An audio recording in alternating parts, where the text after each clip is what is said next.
Hello friends, welcome to my YouTube channel. So today in this video, I am going to show you how to do the factory data reset on this TV. Simply go to settings, tap on all settings, tap on general and privacy. Then if you go down at the bottom, you can see the option factory data reset. Now if you do the factory data reset, then all the settings will return to factory default.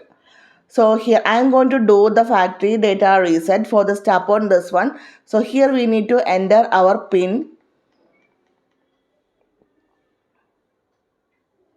Now confirm this with a reset. If you proceed, all data will be deleted including your account information, downloaded application and settings, and be reset to factory default.